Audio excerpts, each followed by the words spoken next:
obliga muchas veces a revisar lo que tenemos que hacer, lo que tenemos que ver, porque cambia. Y cambia de una forma u otra, pero cambia en base a evidencia. Al no tocar el tema de debates políticos, como un ejemplo, como pueden ser de Bolleterino, en 2018, se tenía la idea de que el cáncer ha llevado a los ganglios paraórticos era prácticamente un estadio 4, que había habido metástasis en esa zona. ¿Ya? Ojo, los ganglios liminales, como están tan cerca del cuello uterino, siempre son metástasis, porque no hay forma rápida de que los ganglios, el cáncer pase a los ganglios circuladores, a los ganglios prosáticos, y ahí se va subiendo. Para que vaya a los ganglios liminales, es más probable que haya invasión del tercio inferior de la vagina, o invasión del ano, ni siquiera del recto, y obviamente de la piel, y ahí podría haber ganglios, estando cerca, ¿no? Pero, ¿qué pasó? Se vio, una vez que avanzaron las técnicas de tratamiento, que teniendo ganglios en la zona de la pelvis o teniendo ganglios paraórticos, el resultado era igual. Entonces se dejó de pensar que los paraórticos eran metástasis. Y el tratamiento se refinó más. Y entonces se dieron cuenta que, bien es cierto, los ganglios paraórticos no alcanzaban el nivel de los ganglios de curación pobre, por así decirlo, de los estadios 4 de los metastásicos por todo lado. Tampoco era lo mismo con los que solo tenían ganglios pélvicos. Tampoco era malo, pero sí había una diferencia, y esa diferencia se mantenía. Entonces, actualmente, dentro del estadio 3C, existe el 13-1 y el 13-2. El 13-1 es de los ganglios de abajo y el 13-2 es de los ganglios de arriba. Y eso cambió de un día para el otro, pero en base a evidencia, obviamente. Se cambió en 2018 a la mala. Con eso les quiero decir que lo que podemos ver acá sí puede ser rebatible, sí puede ser perfectible, y a veces no. Entonces, si a veces tomamos un criterio antiguo, nos va a decir una cosa, y después vamos a vernos porque hay un criterio nuevo que nos cambia la situación. Y eso, bueno, en oncología es muy importante, pero en algunas otras enfermedades sí. Es como un ejemplo, ahorita vamos a ver, digamos que cambian los criterios que hay. Cuando cambian, hay que hacerles caso. ¿Por qué? Porque esta enfermedad es definitiva. Si los cambios han sido para evitar, por ejemplo, que se dé mucho medicamento y la enfermedad en ciertos casos, con ciertas condiciones, vaya normal, vaya bien, es mejor. Porque a la artritis le tenemos que dar fármacos que van a disminuir el sistema inmune, entre otras. Y no solo van a ser mella y artritis, sino muchas otras cosas. Entonces, el criterio está muy bien. Uno siempre tiene que buscar el apoyo de lo que está pensando, pero tengan en cuenta que eso cambia. Entonces, en internet lo vamos a encontrar, sí, pero traten de verlo siempre en bases privadas. ¿Ya? Eso es cierto, tenemos criterios de Rotterdam, pero los criterios han sido revisados como se revisa casi todo. ¿Cuál es el criterio de hipertensión?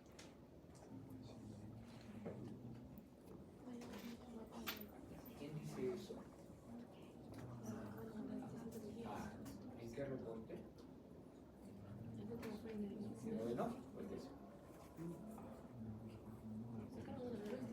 Sí, en el último. Está bien, la idea es el último porque el último para mí fue ético y decía otra cosa. Para que vean, ¿no? Pero esto sí no se revisa cada rato, no se revisa cada cierto tiempo. Pero algunos criterios se revisan justo por eso. Cuando hablábamos del endometrio, este endometrio lineal en la mujer, en algunos autores van a decir el punto de corte para considerar que hay hiperplasia en la mujer menopáusica es 4 milímetros. ¿Ya? Yo les he dicho 5. ¿Pero por qué? Y es lo que dice, por ejemplo, autores que son más latinos, por así decirlo, o castellanos como Van Guarenas. ¿Por qué?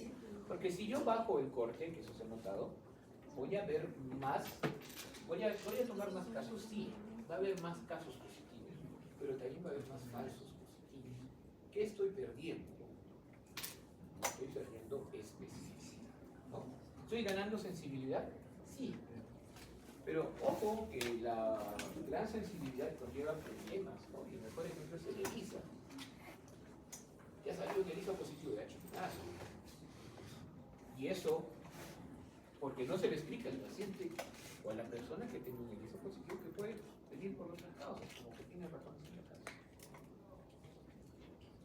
Y por eso se hace un muestreo blog, ¿no? Para confirmar.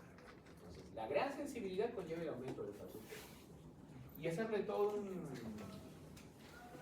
digamos, todo un aparataje diagnóstico que va a incluir una biopsia que sí, igualmente es media fea, porque se puede identificar a una mujer que tiene sus 60, 70 años,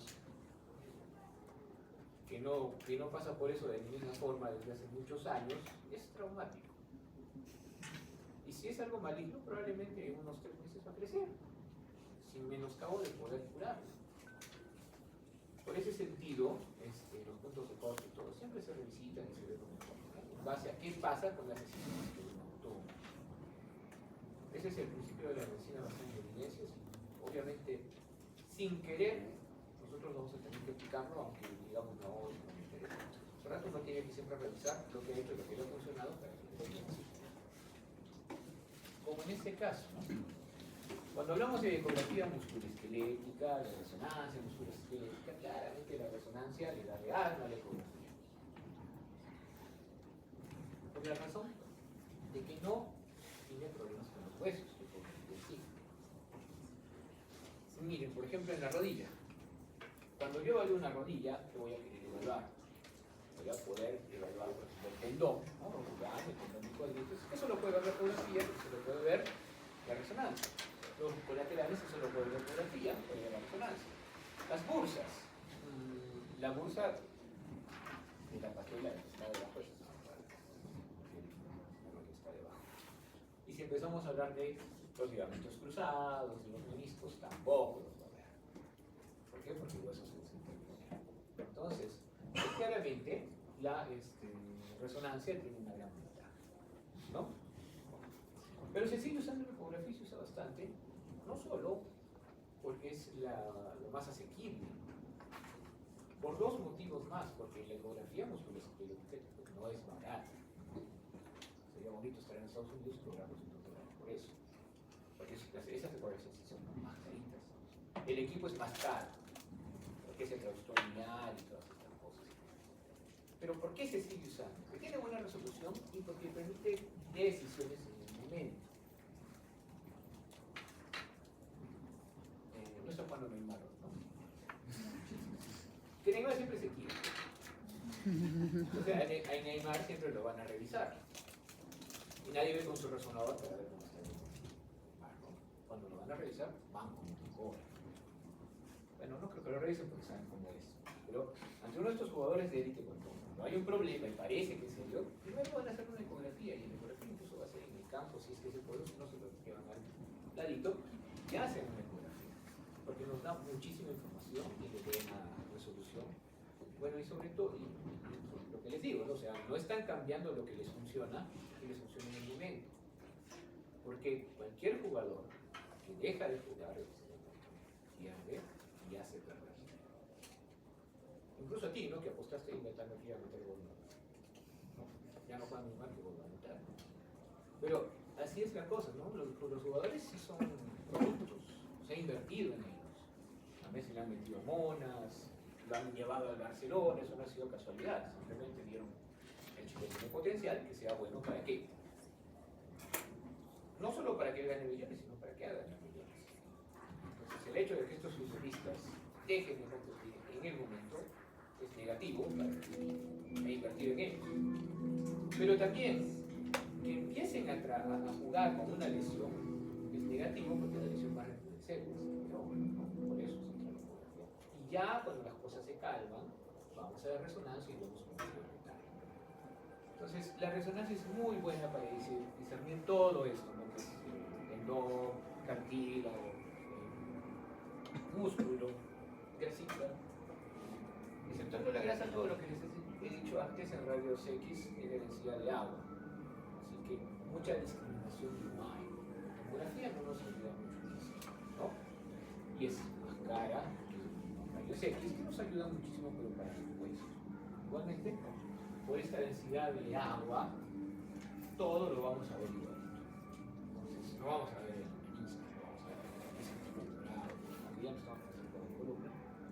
Y lo único que nos podría hacer sospechar una lesión si yo tomo rayos X de los meniscos, por ejemplo, es que ese espacio estuviera más disminuido, pero recuerden que una radiografía es la suma de todo. Entonces, ver eso, que efectivamente la información está ahí, es muy difícil. Por eso la resonancia, que puede ser resonancia corazón, pero al inicio de la ecografía está muy bien. Y para los huesos, los rayos X. Esto es lo que vamos a hacer ahí. Y como la ecografía es tan importante, vamos a ver cómo se ve lo normal en la ecografía. Ojo, cada sitio pues es diferente. Esa es una idea general. Si la entendemos, perfecto. Cuando hablamos de resonancia es muy fácil entender el patrón muscular. Bueno, para empezar, el músculo es un montón de células, ¿no?, estriadas, multinucleadas, que se contraen, pero para contraerse adecuadamente deben de estar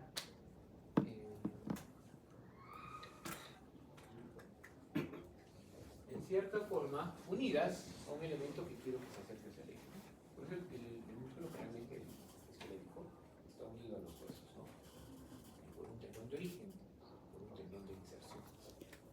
Se contrae el músculo y va a jalar esos tendones, se va a acercar o se va a alejar en reposo. Pero estos tendones no son músculos, no son tejido conectivo. Y este tejido conectivo se distribuye en las fibras musculares y al final se une para formar los tendones. Sean tendones gruesos, sean tendones anchos, de inserción, cortísimos, lo que sea, pero es lo que ocurre. Entonces siempre va a haber una especie de corazón, unión miotendinosa, ¿no?, del cual se van a prolongar las demás partes, porque de esa unión van a salir tabiques que van a tomar fibras, ¿no?, paquetes de fibras musculares que se conocen como, o esa parte se conoce como el menisco, ¿no? Nos está definiendo paquetes musculares. Por eso que cuando yo tomo pollito lo puedo deshilachar, ¿no? Por un sentido y por el otro no, porque hay un sentido y hay un sentido que hace que lo pueda deshilachar. Y cada célula también tiene un endomisio, ¿no? Tiene un recubrimiento. Y todo eso sale de esta corazón, entre comillas, miotendinoso. Por ende, cuando veamos un músculo, siempre vamos a ver estas líneas hipericogénicas, ¿no?, que están representando estas tabiques de tejido conjuntivo que están en el músculo. El músculo suele ser homogéneo e hipoecogénico, pero con bastante de esos elementos, ¿no? Ese se llama el patrón fibrilar muscular, el patrón de penacho de plumas, como quieran llamar. Y tiene cierta, digamos, ¿cuál es inclinación, orientación, ¿no? Por eso les decía, qué fácil que es deshilachar el pollo así, pero si lo quiero deshilachar así ya no voy a poder, ¿no?, porque todas las fibras tienen una orientación. Miren, aquí lo que estamos viendo, para ponernos en contexto, es esto, ¿ya?, lo anterior. Este es el hueso, que es el fémur. Aquí está la grasa, que es ecogénica. La piel no es la piel así, acá hay una zona muerta, luego representa la piel. Y la piel también tiene retinaculum cutis, por eso vamos a ver algunas líneas. Por ahí pueden haber vasos, sí, también podrían haber vasos. Y el hueso que tiene su sombra posterior, ¿no? Entonces, acá tenemos dos músculos diferentes, o dos partes, ¿no? ¿Cómo se llaman? Piensa por ahí. Vasto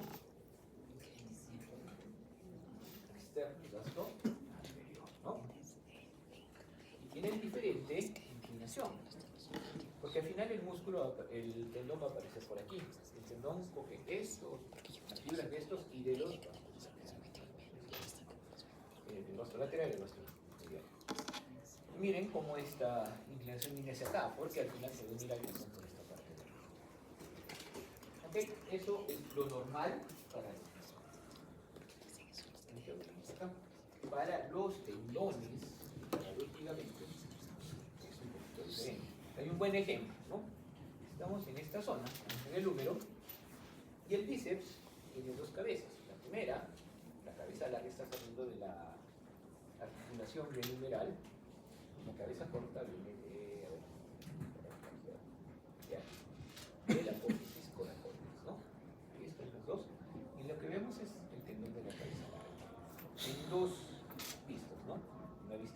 como esta, y después una vista sagital, donde el tendón está aquí. Aunque por la magnificación no se ve muy bien, realmente tiene un aspecto similar también. Como no tiene músculo, es mucho más pegadito. Y en aspecto axial vamos a ver un redondito, medio puntiforme y pericogénico. Y acá hay dos cosas importantes, porque yo sé que se han dado cuenta que este es el troquín, este es el Twitter, ¿no? Ahí es el canal. Esto de arriba es un ligamento, ¿no? Ese ligamento es hiperogénico. Realmente los ligamentos pueden ser gruesos, delgaditos, pero son hiperogénicos. Alrededor hay una zona hipoanecogénica, con otra zona hipo, ¿no? Esto es la vaina sinovial, con un poquito de líquido acá. Entonces, eso es lo que estamos viendo acá. También el tendón con su vaina. Y estamos viendo también el músculo deltoides. El patrón que hemos visto, este de penacho de plumas, aparece cuando nosotros estamos paralelos al eje del músculo. ¿Cuál es el eje del deltoides? El deltoides tiene un origen acá en excepcional. Entonces, si yo como el transductor así, estoy paralelo a las fibras. Voy a verlo así. Pero si lo volteo así, voy a ver esto. Un patrón donde va a haber pocas sombras. Estos son puestos cabitos y estos en forma axial y algunos puntitos por ahí. A mí me interesa que reconozcan el otro. Si tomamos algo referido al músculo, vamos a ver. Y ahora, ¿qué es lo raro que vemos aquí? Anterior vimos el tendón acá, ¿no? Y ahora lo vemos en todo esto. ¿Qué ha perdido ese tendón? Aparte del corno.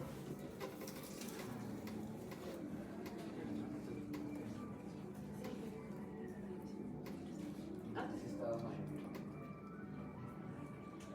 Pero ha perdido ecogenicidad. Todo este es el tendón. ¿Ya? Acá, el tendón viene de aquí hasta acá. Está más grueso, ¿no? Por eso es el otro todavía. Ha perdido homogeneidad, ya no es homogéneo, es un poquito más heterogéneo, o es más heterogéneo. Ha perdido detalle, porque antes era fibrilar, ahora las fibras se van confundiendo. Y ha perdido ecogenicidad. ¿Por qué la hiperecogenicidad ahora no está? Por el edema. Entonces ahí hay una tendinitis, ¿no? Y al parecer, el ligamento también se ha anulado un poco. Miren cómo se ve el deltoides acá, miren cómo se ve el deltoides acá. Ya está más clarita esta diferencia de los patrones. Si tomamos algo de músculo, vamos a tomarlo viendo el patrón de la derecha. Y aquí sí está el tendón, bueno, un poquito hinchado, pero está hipericogénico, puntiforme, no está tan mal. Si lo veo aquí, sí lo veo mal, porque hay esta zona. Todas estas fibras están medias disgregadas, el resto está un poquito mejor, pero el problema es todo esto. ¿Ven? Todo esto es líquido y la vaina sinovial forzada, ¿no? Entonces ahí hay una tenosinovitis, una inflamación de la vaina sinovial, que no le va a pasar a todos los tendones, sino solamente a los tendones que tengan vaina sinovial. Este tiene, ¿dónde más hay tendones con vaina sinovial? Acá, ¿no? Y en el pie también, no todos tienen. Pero eso le ocurre, como digo, a los tendones que tienen una vaina sinovial. Si bien es cierto, con la ecografía es un poco raro, yo creo que con la resonancia se nota bastante mejor, ¿no? Ahí es el tendón, y un tenso y los tendinitis, ¿no? Generalmente se usa mucho, aparte de uso para los músculos, densidad de protones, obviamente, ¿no? Y dependiendo de eso, hay que recordar que la grasita casi siempre va a estar hiper intensa, a menos que podamos tener una saturación de grasa, ¿no? Por ejemplo, que la va a suprimir. Por ende, también la médula amarilla va a ser hiperintensa. Entonces, el contorno del hueso que vemos es negro, en ausencia de señal. Y lo dice acá, hueso y calcio siempre tienen ausencia de señal. Pero la forma del hueso sí la reconocemos porque dentro generalmente el hueso tiene médula, ¿no? Eso es lo que estamos viendo. Ahora, si hacemos una supresión de grasa bastante fuerte, lo que vamos a ver es más médula roja, ¿no? El músculo y los tendones son isointensos, pero en un sentido diferente. ¿Por qué? Porque los tendones tienen diferente cantidad de agua que el músculo. Y cualquier ligamento o fase tiene diferente cantidad de agua que el músculo. Por ende se van a ver diferencias. Ahora, obviamente, un T1, que es este, bueno, esto es un T1, mucho, esa diferencia puede que no se note tanto, pero con una densidad de protones o un T2, ¿no? Entonces, ahí estamos viendo el músculo, con ese patrón que les decía que está bastante claro acá, y el líquido alrededor, ¿no? Pero en esta, estamos viendo aparte del tendón que es esto. ¿Y esto qué podría ser? Esta región del hueso, ¿no? Esa parte es media, estamos en la cabeza del húmero, pero está mucho más hiperintenso que el resto. ¿Y eso por qué? Porque ahí tenemos edema.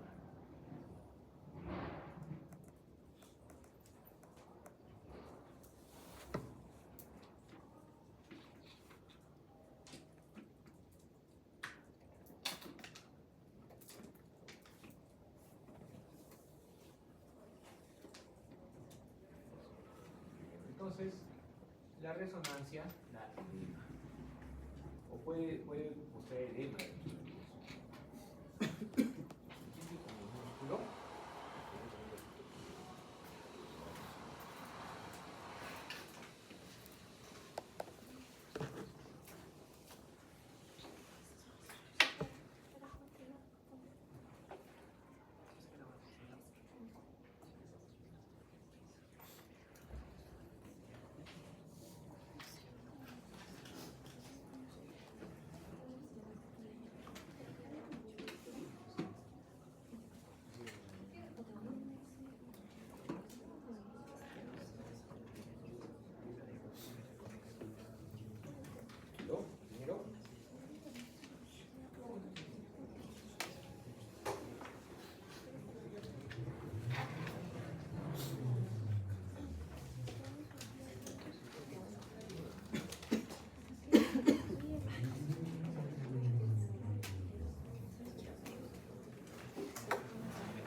Entonces hablemos de fracturas, para lo cual lo primero es una sospecha clínica, obviamente, que tiene que ver con qué. Dolor, impotencia funcional, uniformidad de la extremidad. Y ahí hay dos cosas importantes.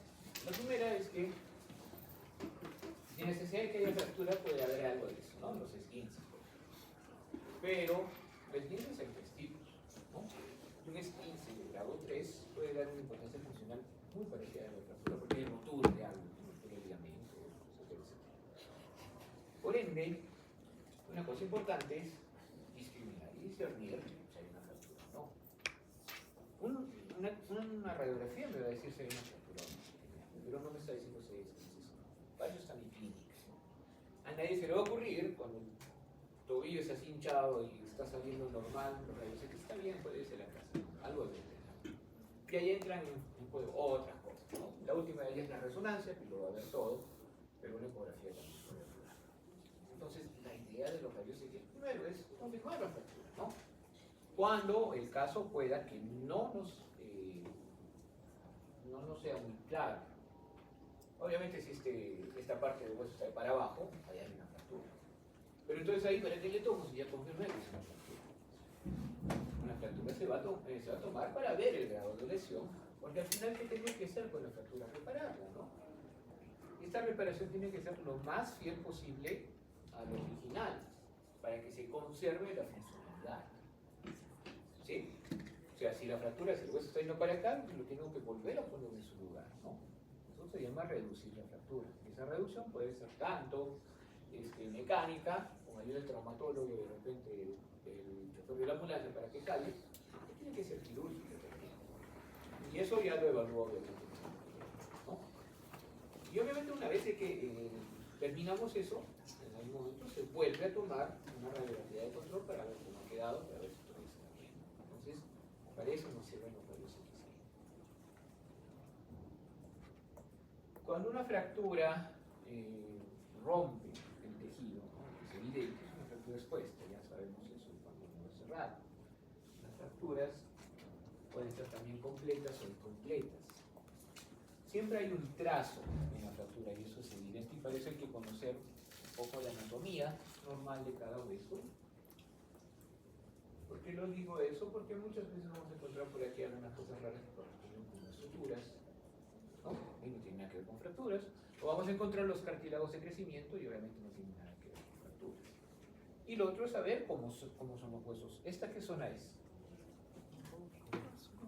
El codo. ¿Por qué se ha fracturado? El codo. El oleico, ¿no? Este es el pubis, el olecrano. Y se nota que hay una fractura del trazo completo. Se ha separado un segmento. No importa que el segmento sea 50-50, 10-90, 20-80. Cuando hay un segmento separado, se denomina fractura completa. ¿Qué hueso está fracturado ahí? La tibia y peroné, como formaciones clásicas. Pero miren, aquí hay una cortical separada, pero otra cortical estridente. Es una fractura incompleta. Básicamente es una fisura. Es una fisura un poquito seria, sí. Pero la gran ventaja es que el eje del hueso no ha sufrido prácticamente mayor problema.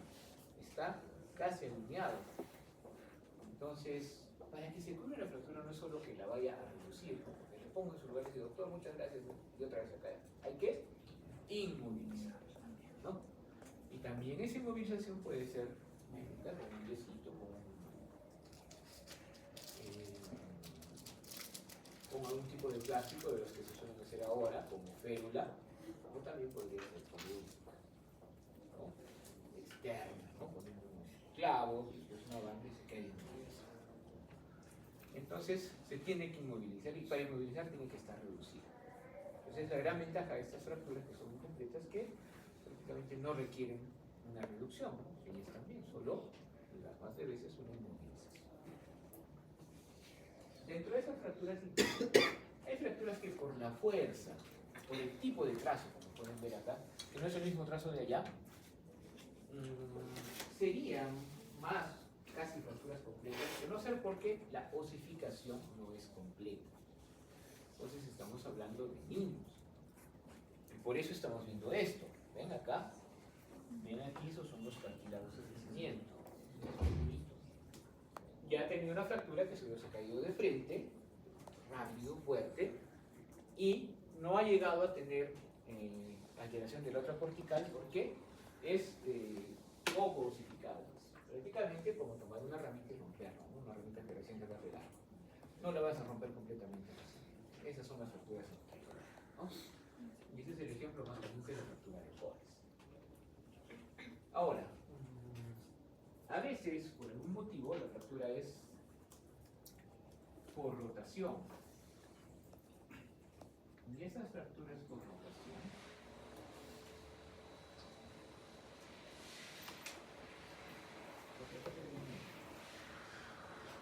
hacen un trazo y todo, pero no interrumpen la columna. ¿Ven? Y se nota que se le trazó fractura. Y se nota también que es un niño, ¿no? Por eso. Entonces, esas son fracturas en todos.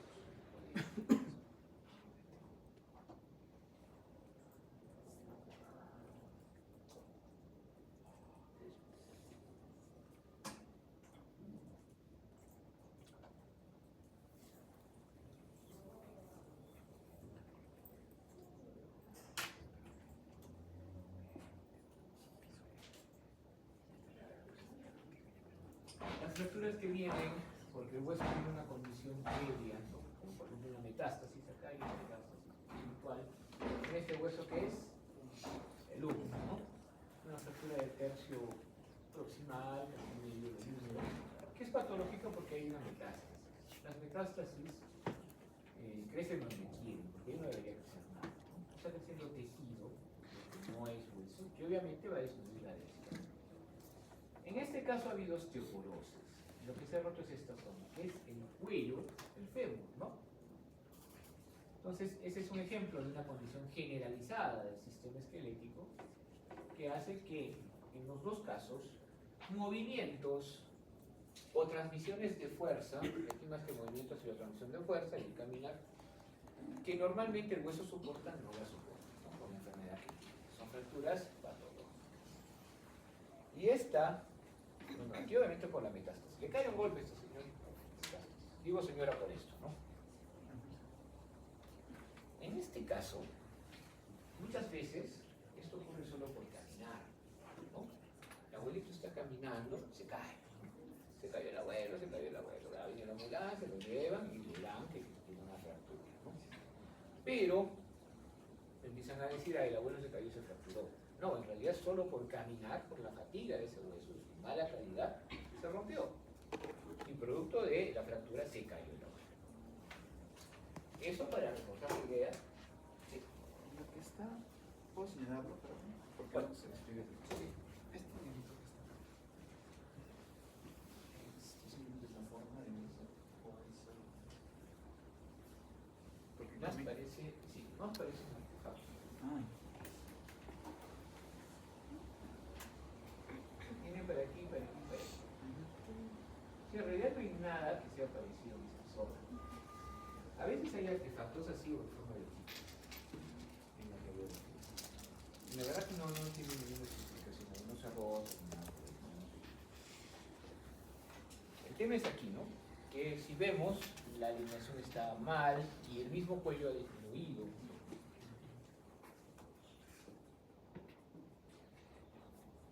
Algunos grupos musculares importantes están unidos por un tendón al hueso y su contractura fuerte, intensa, puede provocar la ruptura a nivel de esa unión, pero no la del tendón, sino que el mismo hueso se rompe y es arrastrado por el tendón, ¿no? En este caso, ¿qué se rotó? ¿Ah? El tendón de Aquiles está bien, lo que se ha roto es el calcáneo, ¿no? Claro, pero sí, el tendón de Aquiles ha causado esto, ¿no? Y en este caso lo ha causado el tendón del cuerpo. claro, ¿no? Que acá se le puede llamar tendón rotuliano porque se ha bajado la tuberosidad, ¿no?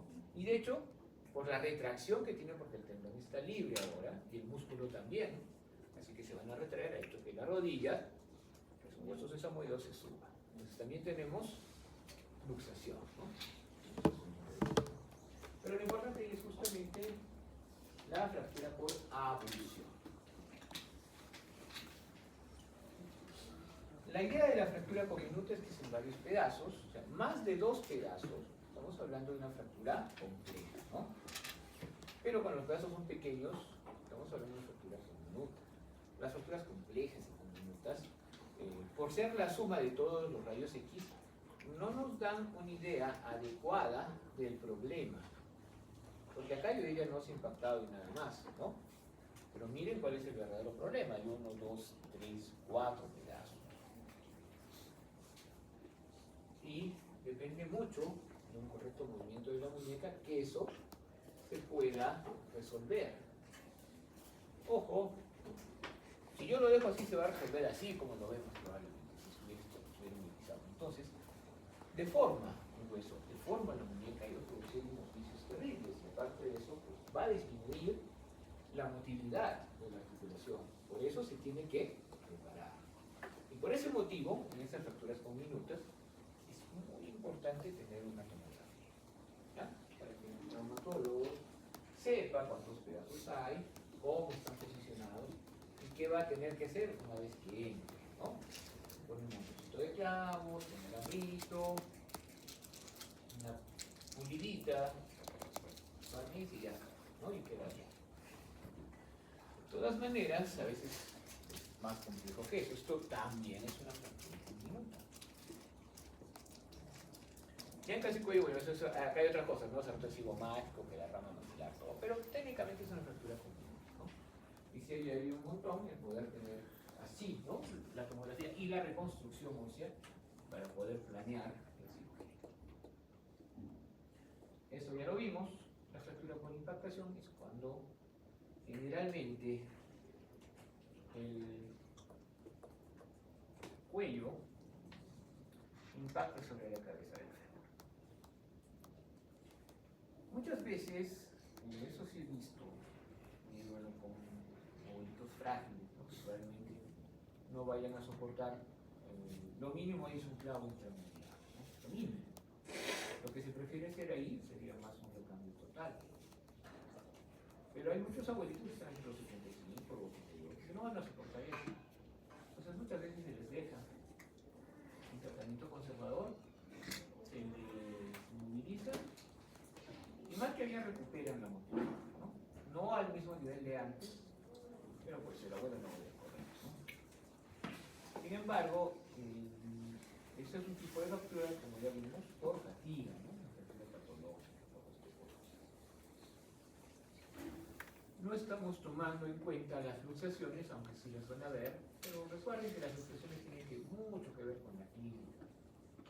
Simplemente es un hueso fuera de lugar, y así como se han podido dar cuenta que la rótula estaba fuera de lugar, no es difícil darse cuenta el número que la cadera está fuera de lugar. Parte, ¿no? De que, por ejemplo, para el tema del número, que generalmente para abajo es muy clara la diferencia, ¿no? Y para la luxación de cadera, todo lo que le pasa al fémur a ese nivel de cadera, la luxación de cadera también es muy característica, ¿no? ¿Hay una inversión o hay una versión? ¿El pie se va para adentro o para afuera? Para adentro, ¿no?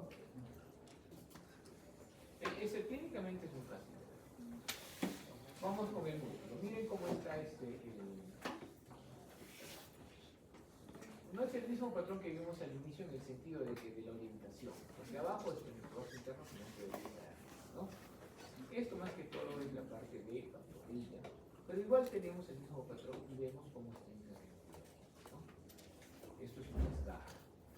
El desgarro puede venir con un poquito de líquido, con mucho líquido, o ser muy tenue como en este caso. Pero básicamente disminuye la ecogenicidad y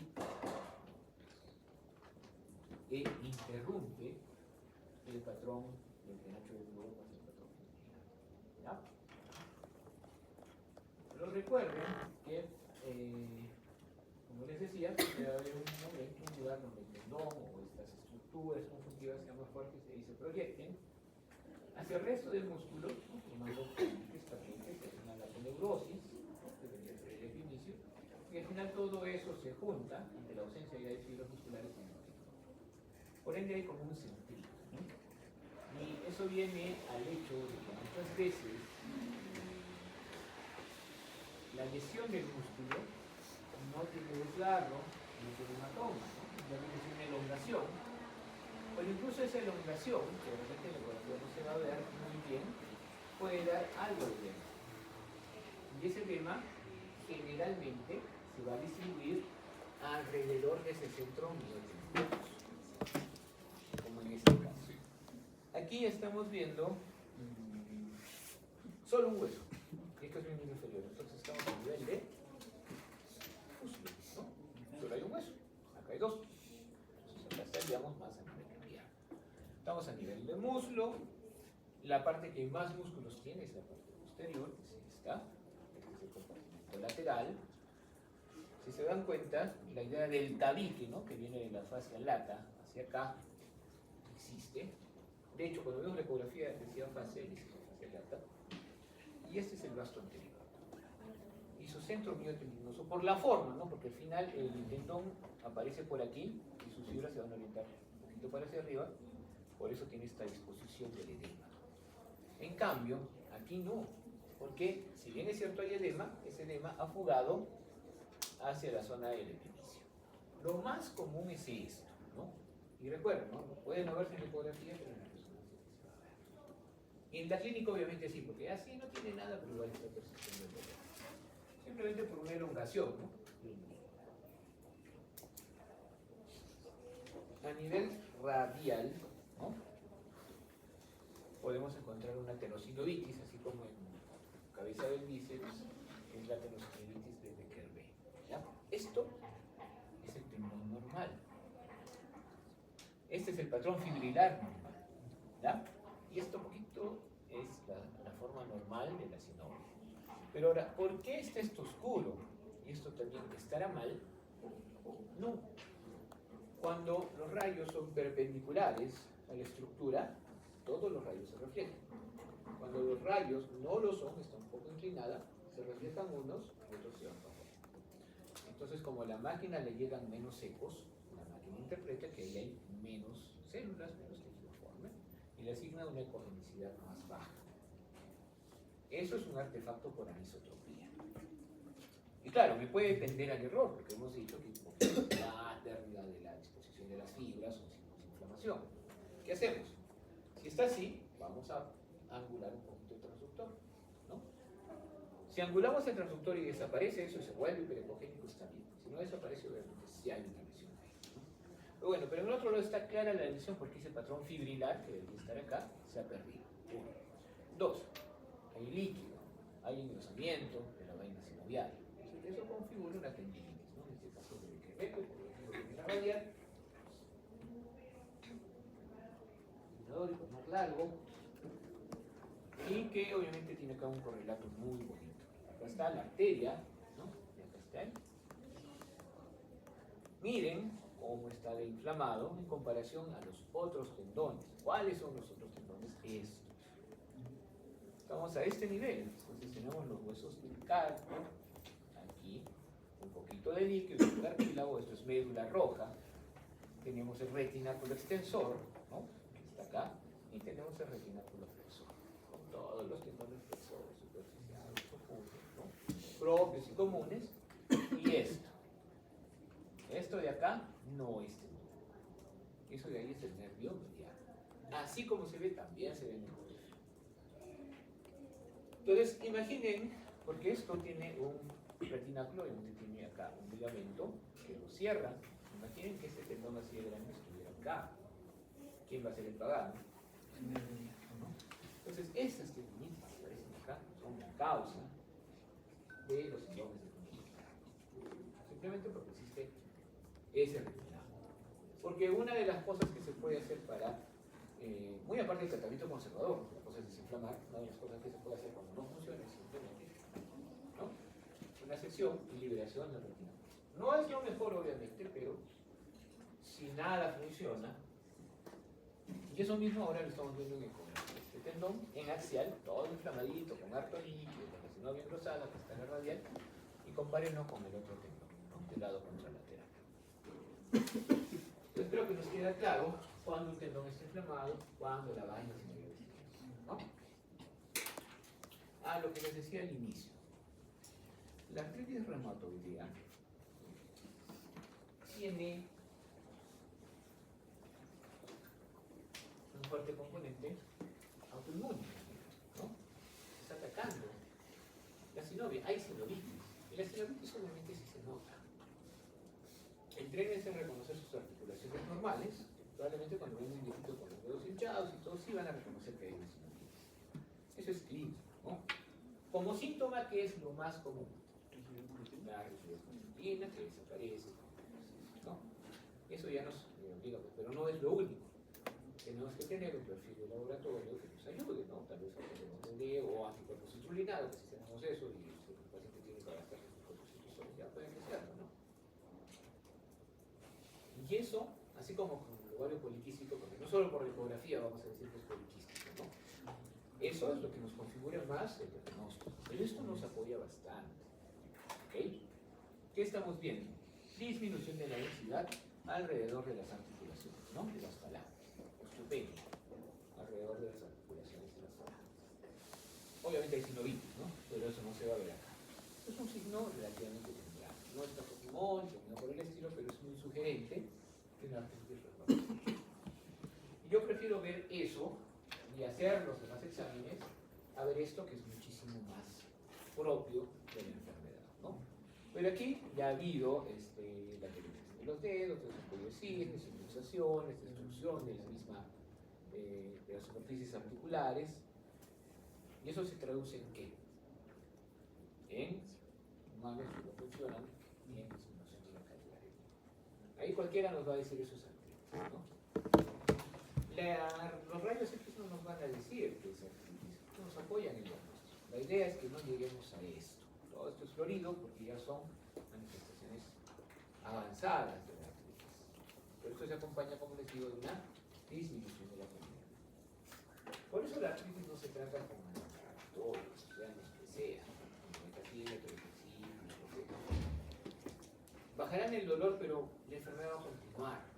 La idea es utilizar fármacos que van a bajar el sistema inmune, que van a modificar el curso de la enfermedad, ¿no?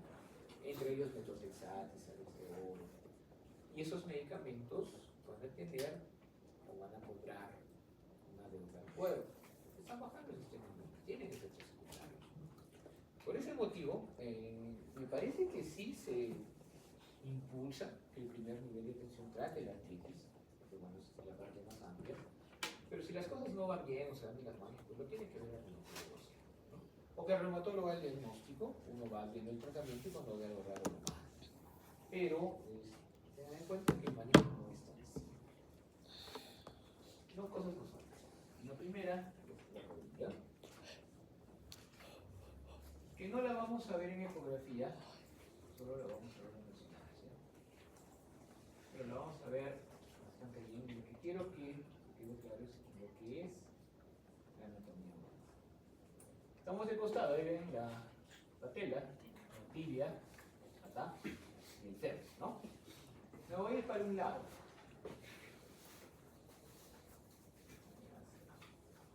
Aviso que me voy para un lado. ¿Para qué lado miro? ¿Para el lado lateral o para el lado medial? Lateral, ¿por qué? Por esto. Apareció acá, la cabeza del dedo. ¿Ya?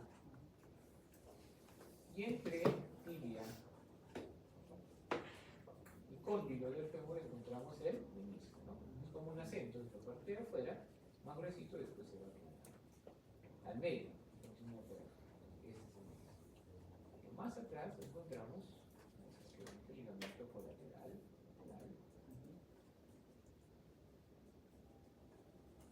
Y esto que viene por aquí, más acá esto, por acá también, parte de la cintilla. Bueno, estamos por afuera, por lateral, y vamos a ir a medial. Vamos. Y saliendo de la parte interna de ese cóndilo lateral, acá justo, vamos a encontrar el ligamento, ¿no? Intenso que está yendo hacia la parte interna de la espina. ¿Ven? Que al llegar se está distribuyendo como abanico. Ese es el ligamento cruzado anterior. Sigamos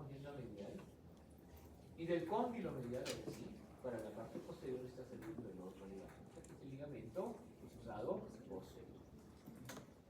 Seguimos yendo para allá, vamos a encontrar el menisco, fragmentos del menisco, el cuerpo del menisco. Y otra vez por aquí, bueno, obviamente por aquí deberíamos encontrar los ligamentos colaterales. Lo otro que hay que ver aquí es este, ¿bien? El tendón del cuádriceps, la rótula, y el tendón rotuliano. Estos son cartílagos, miren como la patela es un cartílago ahí detrás, también tiene una dulce. Muy bien. Y las otras cosas que tenemos que ver acá, en coronal y en base. Acá están los dos ligamentos. Este es el peroné, por ende, el que sale de acá es el ligamento cruzado posterior. Y este es el cruzado posterior. Lo seguimos a este. Vamos a ver para atrás. Estos son los vasos comunes. Por si acaso, el músculo. Y se nota bastante bien el patrón muscular, ¿no? Muy bien. Entonces vamos aquí, en la parte anterior. Ahí está la rótula. Vamos a ver primero el menisco. El otro menisco también aparece acá. Vamos a ver esto. Acá. Es el ligamento colateral. Acá es el otro ligamento colateral. Lo que viene por acá arriba acá, esta es la cintilla. Los elementos básicos de la rodilla, pero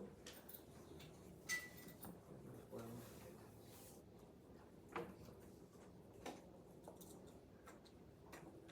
Por eso, yo creo que si nosotros vemos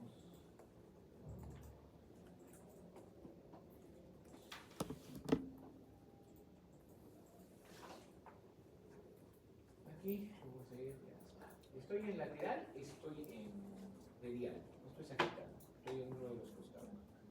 ¿Lateral o medial? Lateral, miren qué es esto. Entonces, si yo me voy acercando a interno, lo primero que debo ver es el ligamento cruzado. ¿Cuál de los dos? Anterior. ¿No hay? Y ya está acá el posterior. No ha habido el ligamento anterior. Entonces volvamos otra vez. De hecho se ha habido, porque este es el ligamento anterior y este también. Entonces ha habido una ruptura del ligamento cruzado anterior. Completa. Como ven, no es difícil ver las rupturas, entonces que nos orientemos un poquito. Y nos orientemos que, si vamos a ver este corte sagital, nos orientemos en lateral y lo haremos de lateral a medial. El primero que se mire es el anterior, el segundo es el posterior. Si dejamos de ver uno, pues vamos a intentar cuáles. También se pueden ver los meniscos, se pueden ver los meniscos acá, se pueden ver los meniscos acá. Sin embargo, es más complicado, ¿no? Creo que con lo de sagital tenemos suficiente por ahora. Y para terminar, osteomielitis. La osteomielitis es una infección del hueso.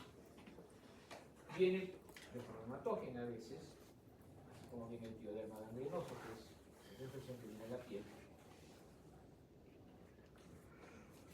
O puede venir por contaminación o por diseminación continua.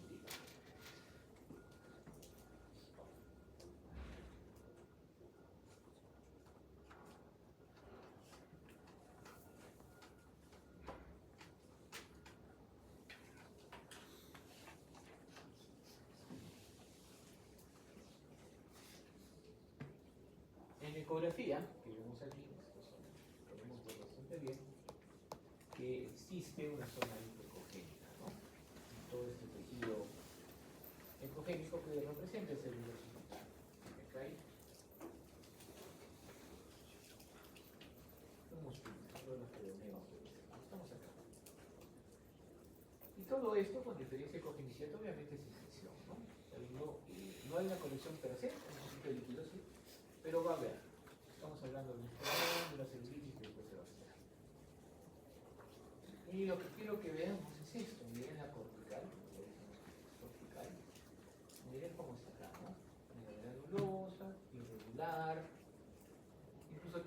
estos artefactos, ¿no? Que son como artefactos de cometa, que no tendría por qué darse ahí, porque no hay metal, pero a veces esas reverberaciones pequeñitas las da aire. Por sí es una cosa muy amplia. Pero miren acá también, eso se lo relaciona con esto. Y en esta zona, acá, ¿no? Hay erosión de la corteza. La corteza debería seguir acá y no hay. Ya estamos listos. Erosión de la cortical llega hasta la médula y va a empezar a infección. Y la infección del hueso obviamente es una infección complicada. Generalmente son las bacterias de la piel, ¿no? Que son igual complicadas, etcétera. Son tratamientos largos porque los antibióticos como que no llegan muy bien. Se tiene que ver mucho el tema de retirar tejido, ¿no? Incluso publicaciones de hueso para que quede mejor.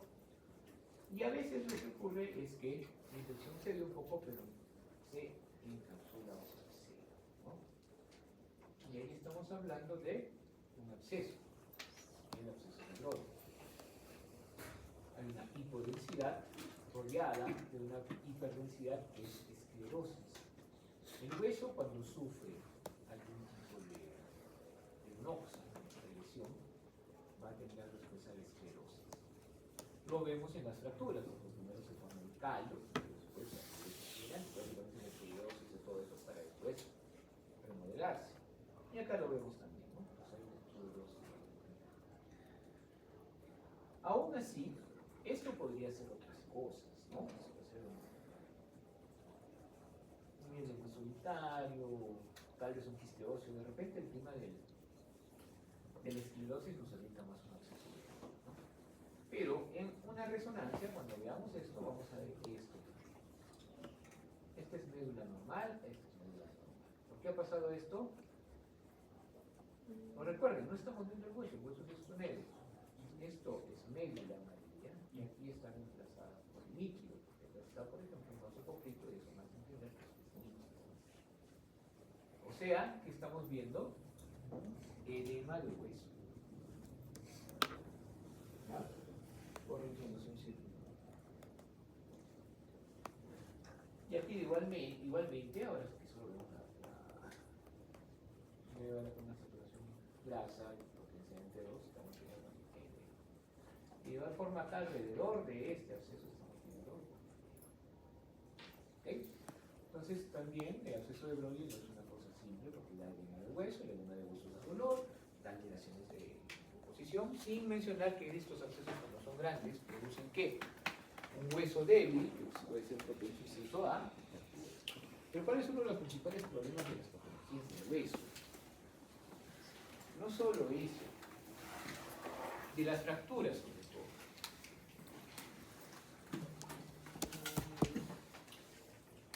Funciona también con la chuleta. Cuando comen su chuleta, esa chuleta o osobuco en todo caso, van a encontrar un huesito, ¿no? Cuando comen la chuleta no tanto. Ya con el cordero me parece que va a funcionar más. En cualquiera de estos, van a encontrar un huesito circular, un huesito que se puede, ¿no? Que a veces los abuelitos se lo preparan porque les encanta, pero es pura grasa. Eso significa que dentro del hueso hay grasita, que es la médula. Entonces, ¿qué pasa cuando se rompe? Esa grasita se puede biselar, forma un poquitito, se puede meter a la circulación. ¿Y a dónde va a llegar?